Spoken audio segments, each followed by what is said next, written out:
Yeah, let's go. I'm back. I'm back in the seat, and obviously way more prepared than Nate is this time around because I have my awesome background, and Nate still needs to get a green screen. So, uh, welcome everyone to another LNO Fireside Chat. This is, I think, our third in the series on. We're calling it basically from grassroots to success. And today we have Technical Sergeant Mariana Hernandez Chavez. And she's going to be giving us kind of the ins and outs of the Automated Passenger Reporting Tool. Do I have that right? Passenger Reservation Tool. Reservation Tool. Okay. It's the thing about, that reminds me of Seinfeld. The thing about reservations is you have to hold them. All right, but yeah, so I'll pass it off over to Nate, do a quick intro, and then we'll get over to you, Sergeant Hernandez Chavez. Yeah, well, good morning, good afternoon, good evening to some, I suppose. I think, like you said, Austin, we're episode 3 or 4, and the idea around these podcast chats really is just we have so many successes in the field already, and each project, idea, innovation really takes on its own life, and there's different avenues that go from, hey, this is a good idea that'll work in this section, and then from there we realize that if something works in our little section, there's no need to keep it stovepiped or here. And I think this next product or idea is exactly what one of those are, is where it worked in one area, someone tried it in their own work section, and then it morphed into a nearly, I think, Air Force wide product, or at least we'll get to that. I guess we'll find out. And with that, Sergeant Hernandez Chavez, why don't you introduce yourself a little bit, who you are, where you're stationed at, and then tell us about what your project or idea was, and what got you here today. Okay. Hello. My name is Mariana Hernandez Chavez. I am based out of JBSA Lackland, currently in Randolph. I created the Passenger Travel Reservation Tool, which is technically just a way to submit port calls via SharePoint, just by automation, instead of going into the office and having to submit a piece of paper and then continuously go into the office if you need to do any updates to it. So yeah, that's my intro. Thanks again for coming on. I think of all the guests we've had to do a fair amount of rescheduling with you, so we really appreciate you taking the time today to talk with us. So do you have a go by? I can call you Technical Sergeant Hernandez Chavez the whole time. So I go by Dora or Sergeant HC, whatever is easiest for you. Sweet. Okay. So yeah, I wasn't really, I'm a crew chief turned first sergeant, so I didn't really know the ins and outs of like what this reservation tool did, but Phil Berry gave me kind of like I guess an analogy of based in finance, which I could wrap my head around. So basically what I gathered was like that the A-PRT is essentially kind of like a batching system that allows prioritization or just a greater flow of tasks and work to come into that system and then to be taken care of on the back end. And I'm probably like butchering that, but really, I guess like what is it? We'll start with what is A-PRT. Okay, so you were correct. On the TMO side, it allows us to prioritize members. It used to be first come, first serve, and whoever came into the office first was the ones that we were helping out.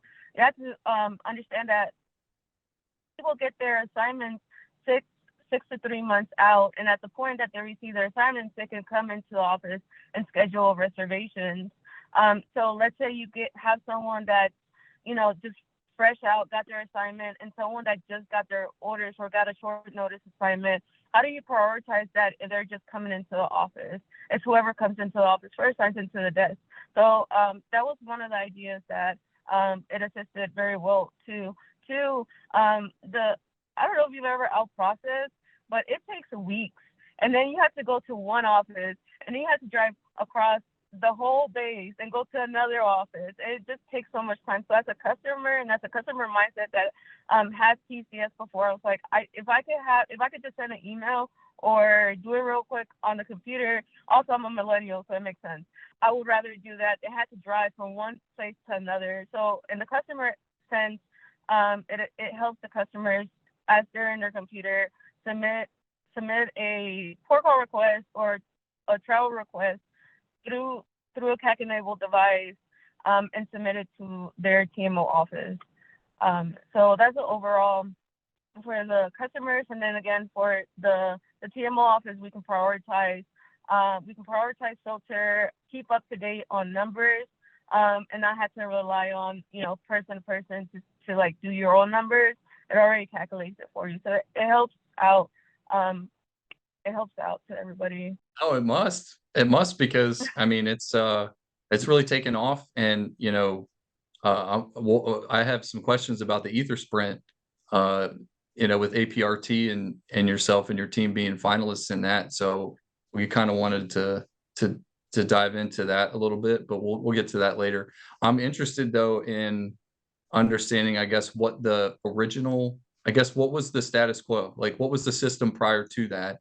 And I guess what was the draw to first make, recognizing that there was a way to do this better and more efficiently, versus, just continuing on with what was already in place. So the status quo was honestly just a piece of paper you received in your all processing. It was like a 2-page paper. You had to fill it out, and you had to go to the TMO office.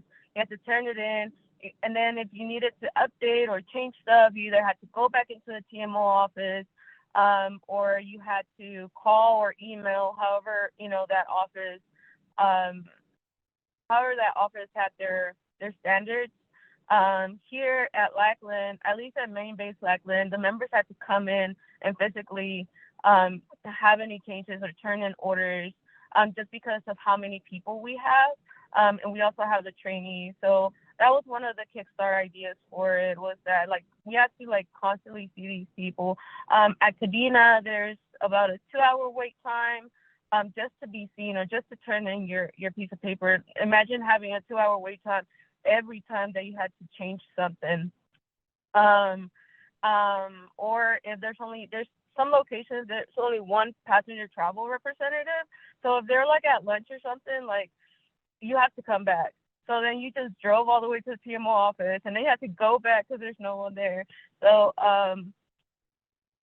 that was that was one of the biggest things. Well, that was the status quo, having to turn in a piece of paper. And I have familiarization with SharePoint and had used it. We've all used E-SSS to submit things. So custom SharePoints have been around for a while. And I kind of had an idea, but I didn't quite know how to get there. I did have friends that did custom SharePoint designing. So I kind of picked their brains on how is it done and what do I need to learn to be able to do something. DY at Minot, when COVID struck, and we were trying to figure out how to keep people away from the office, but still be able to help them, was a chaos, right? It was chaos around the whole Air Force. And I just continue to see this, or there was offices that remained open. So are you keeping people safe by continuously have a flow of people come in? So after Minot, 6 months after that, I went to the deed, and it was the same issue. And it was a constant issue, and we were still very much in COVID. And at that point, we were are we ever not gonna be out of COVID? So we had to find a way to better organize people, because there was files everywhere. We had to figure it out, and we kind of did with what we had. But I knew there was something better. So I went to my master sergeant, and I was like, I have an idea. Um, and I don't know if it's gonna work, but like, can you just like trust me? And he was like, sure. And it was kind of hard to like sell just an idea. So, and it was because like it's all in here, but it's not like you can't see it. There's not something that a software that I could just buy. I had to like create it from the bottom up. So I got with a few of my friends, and like all my extra time I took off. I was at work like all the time. Like they were like, "Can you just go home?" And I was like, "No, like I have to finish this. This is gonna be awesome." And they just didn't understand because they didn't see the idea. So we went to work and we were working through 4 months into my deployment, and I think it was like a month and a half before I actually left that we released it to IED. And we're like, it was hilarious because I was like, I'm done. I'm gonna take a day off. And then I came back, and my master sergeant looks at me. He's like, I did it. And I was like, what do you mean you did it? He's like, I sent the email to everyone. And I was like, how is it? We're freaking out, but it's going great. It was really easy for the TMO, the days, because I work nights. It was really easy for the TMO days to like pick up and understand what, like how the flow was gonna run, to the point that like they didn't even need me to train them or like show them how to use it. They just needed the link, and they just figured it out. So I was like, okay, so I did it like simple enough that it wasn't too complicated. So that's cool. And all the members that, because we had UTRs or UDMs, would submit the travel for their people, and they had like tweaks about it, but they all were very receptive of like doing it this way because they were tired of sending emails too. So that was a success, and I was like, we can do this like big Air Force. Like, why haven't we done this big Air Force? And it's 2021 at this point. I was like, why are we still using paper? It makes no sense. A lot of what got me to where I'm at has been like honestly luck and like being at a place at a certain time, right? So I had worked for the senior that I was currently working at the deed, and he was like, this is great, you killed it, let me send this to RCSM, Chief Ballinger. So he sent him a snip of like the idea and the potential of it. So then my CMFM had like eyes on it. He knew it was out there. Fast forward, I came back. By the way, they're still using the one at the deed till this date. And I was like, that was probably the coolest thing that I've ever. I went back to the AOR not too long ago, and like to hear them that they're still using it and that it's still working. I'm like, that's awesome. With nobody has had to go back and like fix anything. So it was pretty cool. So we had the idea that it worked, at least at one location. So then Chief Ballinger came to Lackland. I told him a little bit more about it. And he was like, I think I know who to team you up with so that you could make this a bigger product. So that's where I met Air Force High Missy, Mr. Hamilton and his team at the traffic management office. And then that's when I pushed forward on that. I love it. I just love one, the enthusiasm behind it, and I am so glad that you have the right people behind you to push forward. I know Austin and I have done enough of these chats to where I think each person that we've talked to have kind of echoed some of those same thoughts of, you can have a great idea, but if you don't have the people behind you believing in you or believing in your idea or your product or your implementation, it kind of fizzles out. So I'm pretty thankful that you had those. That was, I mean, that was so much information though. I mean, like, I think it's great. It was great information. I just like it. That's a recurring thing. Like Nate said, it is like airmen have, somebody out there has a fantastic idea.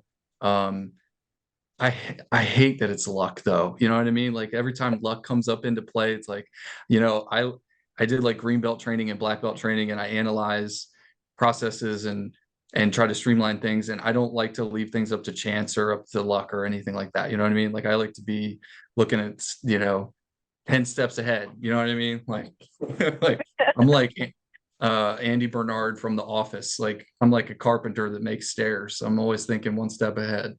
Like, I mean, but that's, I mean, in a lot of cases though, of people that we've talked to that are innovating across the DoD, that's, I guess, I mean, you almost can't get around it, other than just continuing to have that conversation and pushing the idea out because you really believe it and you're passionate about it and you're dedicated to it. So, yeah, thank you for sticking with it. And I definitely don't envy the places that you were at during COVID.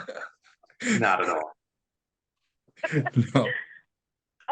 I say that there's obviously some luck in there because I've met the people at the right time, or I've had the people that I had at the right time. But it's also like, if you believe in something, I was like, this is gonna work. I wouldn't have put so much hours into it to like see it through. I could have like easily gave it up, right? So it's a lot of like, if you like believe, like strongly believe that it can work, then push forward, right? Continue to push. I wasn't gonna like not stop. I came back to Lackland without knowing that Chief Ballinger was gonna come and I was gonna talk to him. I was already creating one just for Lackland. I was like, well, we can do this in Lackland. We have 3 installations that we see over. Why not have the numbers for all 3 and be able to like connect them all via SharePoint or some kind of automation. So it's luck, but also you have to have that want to continue. Yeah, well, I totally agree that like you got to have opportunity, and I think I'm going to butcher this, but I'm going to make it up too, and then Austin can write it down and credit me. Luck is just preparedness when it meets opportunity. So you didn't know, and this is something I used to tell some of my airmen all the time, right? Like we put in work to get better and better every day, and you were putting in work to make this product better, and you don't know what that's going to turn out to be. But as soon as you met opportunity or were given opportunities that you didn't even know were coming, you were prepared, not only with one product but more than one product. Yes, the right people and opportunity need to be there, but without continuing your effort, this still would have fizzled. I'll make sure to jot it down. I think somebody beat you to that one though. I've heard it before. Yeah. Well, it goes back to The Office, what's his Wayne Gretzky, Michael Scott quote, right? Yeah, it's on my whiteboard. Yeah. You miss 100% of the shots you don't take. Yeah. But yeah, I mean, that's kind of cheesy, but I mean, it's also true too. You know what I mean? Like, It works. yeah, it does. But well, sprint, is that what question you want to go into that? Yeah. So I was curious about what it was like for you to, I guess, have the opportunity to get that product out through Aether Sprint. Like, I think it's still fairly new. It's only been running a couple years now. So you kind of got in on the ground floor of it. But yeah, take us through what that was like and what came from it. So that was another opportunity too. We hosted a traffic management symposium last year, and I met Sergeant Campos y Campos during that time, and I kind of talked to him about it a little bit. He was like, "You have to talk to Phil Berry," and I was like, "I don't know who this guy is. Cool, let's talk to him." So Sergeant Berry actually came up to the symposium and talked a little bit about Tesseract. And at the time, I was like, "Hey, see this product? It's really cool." So pitch. I had my official sales person, which is Mr. Stinson. He's great at the sales pitch for me. So he talked it up. He was like, sorry, Campos was like, "Hey, there's this competition. You should really submit for it." And I was like hesitant about it. I was like, "Oh no, But at the end, I was like, let's do this. Let's see what we get out of it, or let's see if we, there could be some assistance, or something positive can go into it. So we submitted for it. We went through the process. It was a lot of learning as you go, because I had never heard about it. I was still brand new into, what was Tesseract, what was AppWorks, what was all these innovation cells that were like popping out left and right, right? So through the process, I think I had probably the best coach ever. And he just guided me and kind of showed me all these other avenues that we could take to potentially grow this and scale this. So as we saw, obviously funding is always a big thing. So thinking realistically of what can possibly be affordable to continue to scale this was the route that we ended up looking for. But yeah, that was the sprint was a very awesome experience. I would do it again. This year I'm helping out the coach, so that's really cool because now I get to give back, right? It was a lot of like holding my breath. I was like, are you is it good enough? Like, is it like as any competition, right? And then you see all the other competitors. I was like, man, like they're doing some cool stuff. So it was really cool to be a finalist for it. So Dora, we kind of made this sound fairly easy for you, almost like, well, you deployed, it was COVID, you saw an opportunity and you took it, and then all these people just magically fell in line. You were a finalist in this contest, and then all of a sudden, the Air Force started using your product. Let's, as you go back through where you started and you were moving this thing forward, what were some of the hardships or the hiccups or moments where you're just like, you know what, maybe I am done with this idea. Maybe this isn't going to work. I'm tired of repeating the same words over and over to sell this thing. Like, I'll just keep it at my local level because I know it works for me and I can sell it there, and I'll continue with my life. The first thing was like, I don't know if anybody has like tried to learn JavaScript, but that in itself is like, I wanted to quit every day.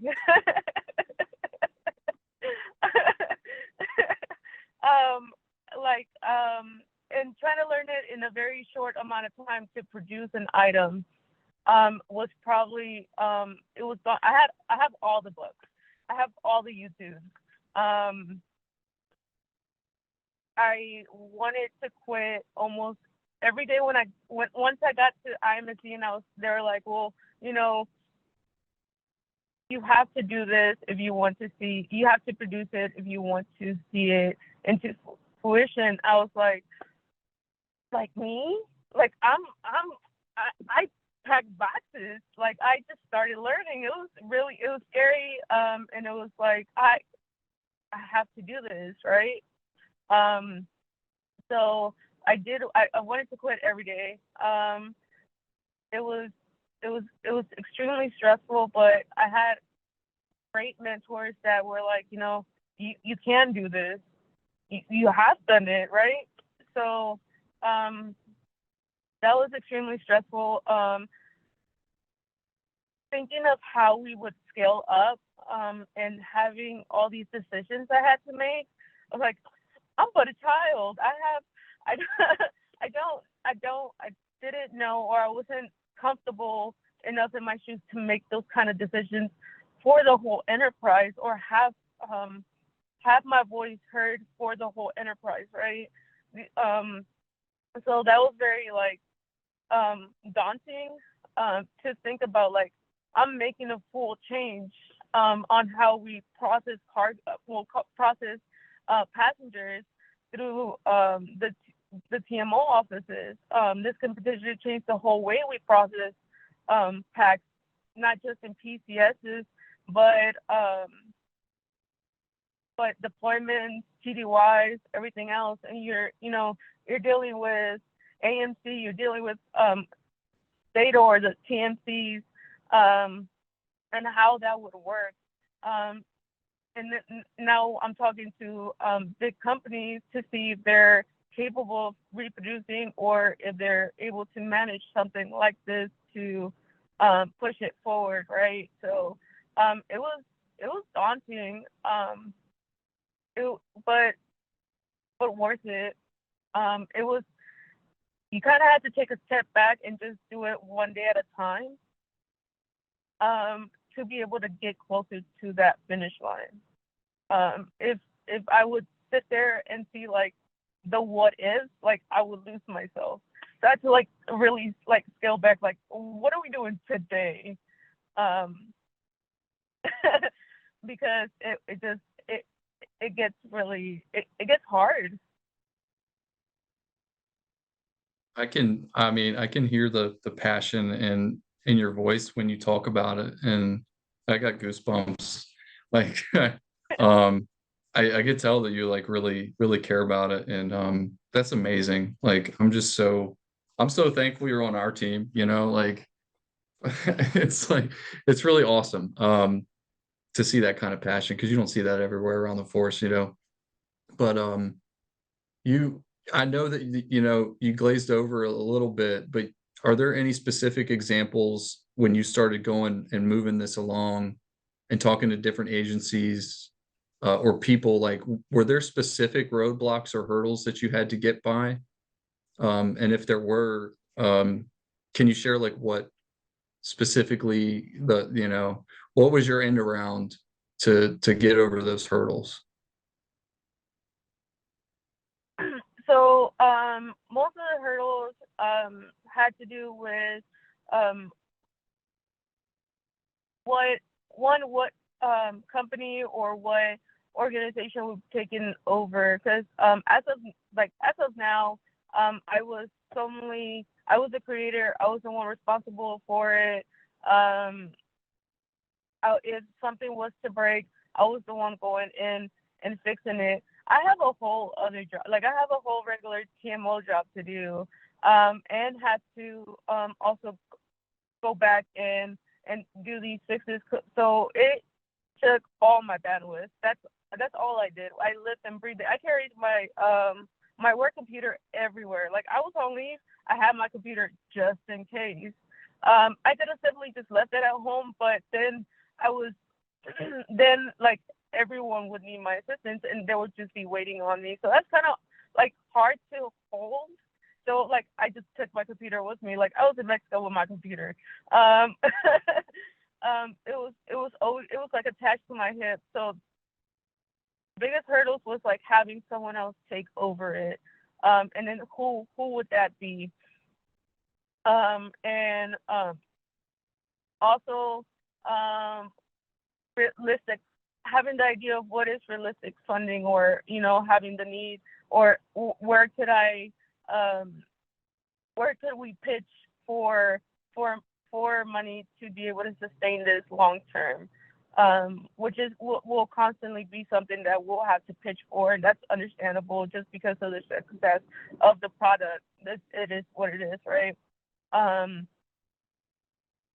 It's also trying to see where the item would live and fit in as. Can't quite give it to one organization because we also have another organization. We don't just deal with like AMC. We also deal with like commercial carriers. So we're kind of like the middleman. I like to say that we're like the Travelocity, or what's it called? What's the other one? Expedia of like the Air Force, because we have different forms of movement. We throw people on buses sometimes. So so it's having a realistic view of where can we start as a minimal product, instead of shooting for the moon. Shooting for the stars. Is that what it is? Shooting for the moon. So having a realistic idea of where we should start at was a big hurdle. One, because we were learning as we were going, and then two, because we just, how do we pitch for, and how much can we pitch for without having having the money. Like, we ain't got no money. So how do we, pitch for them? And that was one of the biggest hurdles. And then having a company that would align with those needs to continue to sustain this item or tool. And I got one more follow-up. So I'm assuming, like, when you started talking about how much are we going to need to ask for funding, or when you're pitching this, when you had questions that you thought, like, I don't know, you know what I mean? Like, especially when you're talking about like scaling this up to the Air Force, to enterprise level or beyond, even outside your squadron with different requirements at different bases and things like that. Like, were there specific entities that helped, that you could reach out to, that helped you? Because I know you mentioned like mentors and stuff that help guide you, you know what I mean? But especially like mentors helping you like get past the initial like imposter syndrome of that all too, thinking that you could potentially change an entire programmatic system like that, way beyond just a unit level or a base. Like, are there specific, like when you were talking about money, I was like, oh, I need to go here, or I need to talk to this person. Or I'm talking about scaling, I need to talk to this person. That's kind of, does that question make sense? When I say I had like the best coach, I had the best coach through After Sprint. Sergeant Kavanaugh was like an expert on this. And when we talked to these different entities in the beginning, he was able to address those questions like, hey, if we do go this route, we have to look at how much is the cost. In my brain, I was like, well, we should go into these people, right? Let's see who wants it. Had no idea that, we had to ask how much, it was going to cost to be able to see if it's a potential product or a potential idea to go on these. So we went through three different course of actions through After Sprint, and obviously ranked and stacked them mostly by cost, because we're like, that's a lot of money. I can't afford that. So that's how we ranked and stacked them, and that's when we went after after Sprint, and then we were dealing with, when we were sitting down and seeing if that was still a potential. We also had to pivot a few times to be able to see what was more realistic and where we could scale from. So we ended with ideation. I'm not going to say this right. I have my braces tightened, so I do apologize for the slurs and some misspelled words, mispronounced words. And they also hold a contract with the finance comptroller, SharePoint, so they kind of align with the same idea of the submissions and having a customer reservations list, and they're the ones who we're actually talking to now and hold a contract for it.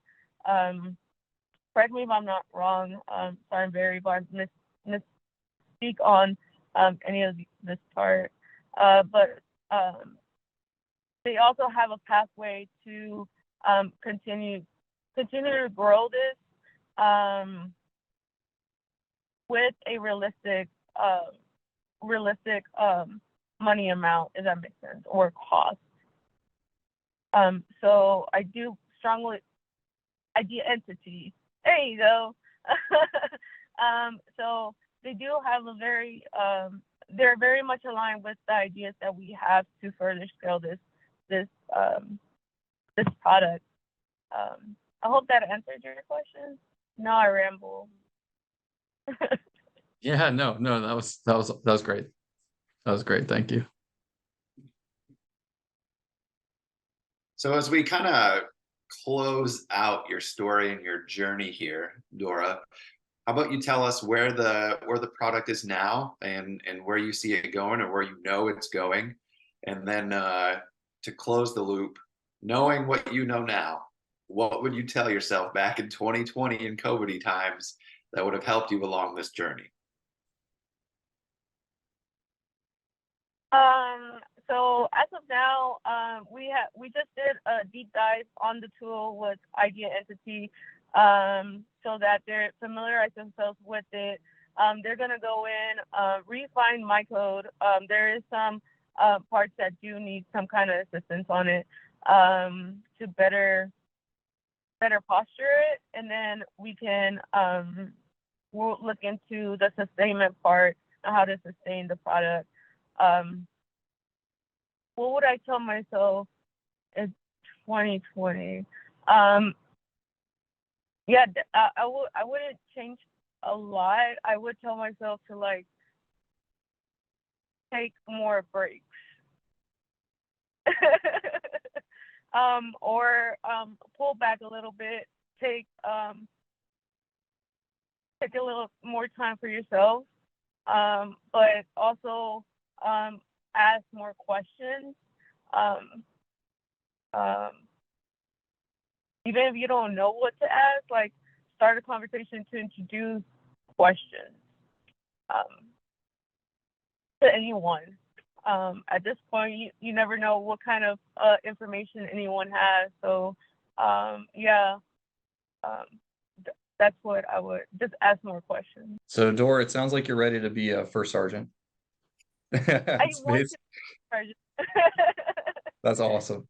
I mean, it's like you started talking about taking more breaks and stuff, and that's a huge part of what we preach too. And like with our resiliency talks and kind of the tactics that we use in our circle, right, as diamond wearing first sergeants, is that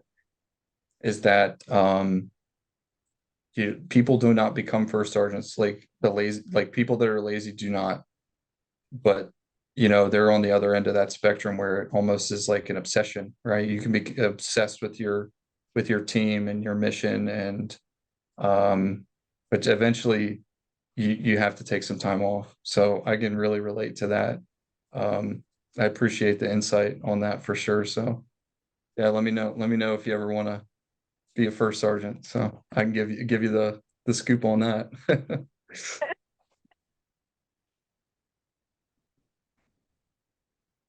Well, you got anything else? We got anything around the room?